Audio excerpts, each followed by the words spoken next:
This video is how to decide whether to use long division or synthetic division, and then an example of how to do synthetic division. So to start with, to decide whether or not you're going to use long division or synthetic division is always based on the divisor. That's the value you're dividing by. If that is a single binomial, meaning there's no exponent with the x and there's nothing in front of it, so you can't have a leading coefficient, then we will use synthetic division.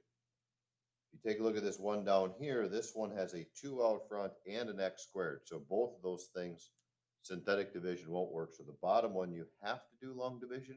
The top one, you can do either way because long division always works. Synthetic division only works if there's no number in front of x and there's no exponent on it either.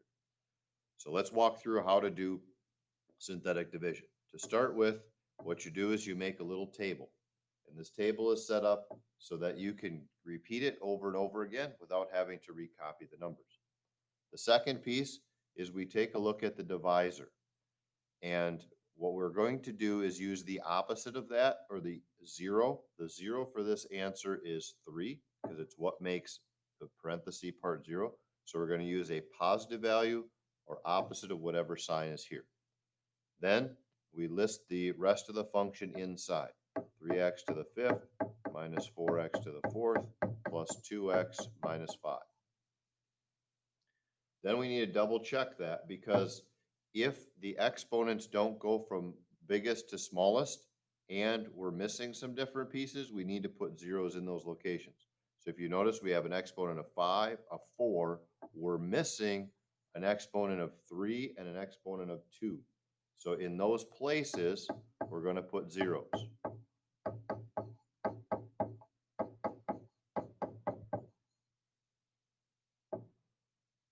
So that's what we need to do just to start out. Then to do synthetic division, what you do is you drop the first number.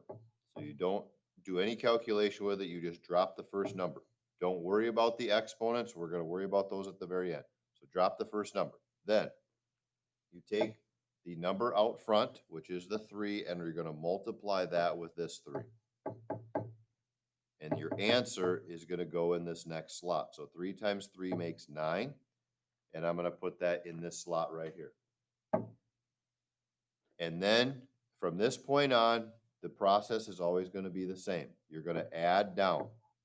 So I add down. -4 plus 9 makes 5. Then I go back to this very beginning. I'm going to repeat the process. The 3 from out front is going to times with this 5 and make 15. And then I'm going to add down. 0 plus 15 is 15. And we do it again. The 3 times the 15 is 45. And then I'm going to add down. Makes 45. I'm going to multiply it again. 3 times 45 is 135. And I add down. That makes 137. Multiply again. 3 times 137 is 4. No, 411.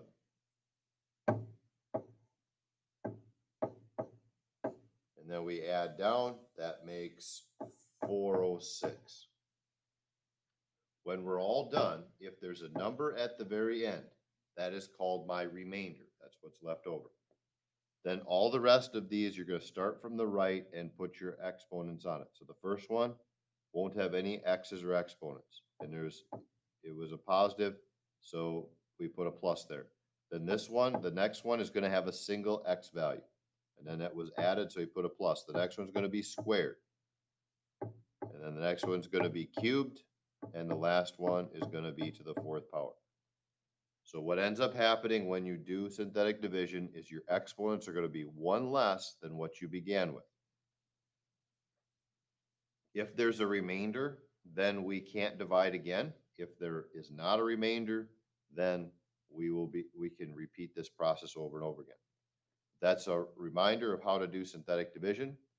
So give this next chunk a shot. You need to do the top 2 problems on the back side of your long division sheet for today.